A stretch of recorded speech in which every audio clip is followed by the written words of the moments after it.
Paris ऑलिम्पिकमध्ये आतापर्यंत भारताच्या पदरात 3 कांस्य पदकं पडली आहेत। तर नेमबाजीमध्ये मनु भाकर आणि स्वप्नील कुसाळे तसंच सरबजोत सिंगनं भारताला कांस्य पदकं मिळवून दिली आहेत। तर 3 पदकांसह भारत 67व्या स्थानी आहे आणि सर्वाधिक 94 पदकांसह अमेरिका पहिल्या स्थानी आहे। दरम्यान 65 पदकांसह चीन सुद्धा दुसऱ्या क्रमांकावर आहे।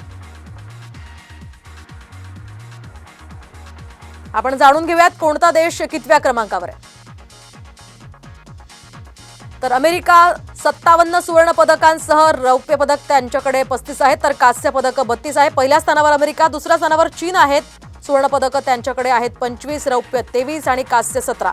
तिसऱ्या स्थानावर आहे फ्रान्स, फ्रान्सकडे 13 सुवर्ण पदक आहेत, 17 रौप्य पदक आहेत आणि 21 कांस्य पदक आहेत। तर ब्रिटन चौथ्या क्रमांकावर आहे, यामध्ये सुवर्ण पदक त्यांच्याकडे आहेत 12, रौप्य 17 आणि कांस्य 20। तर भारत यामध्ये 6व्या क्रमांकावर आहे।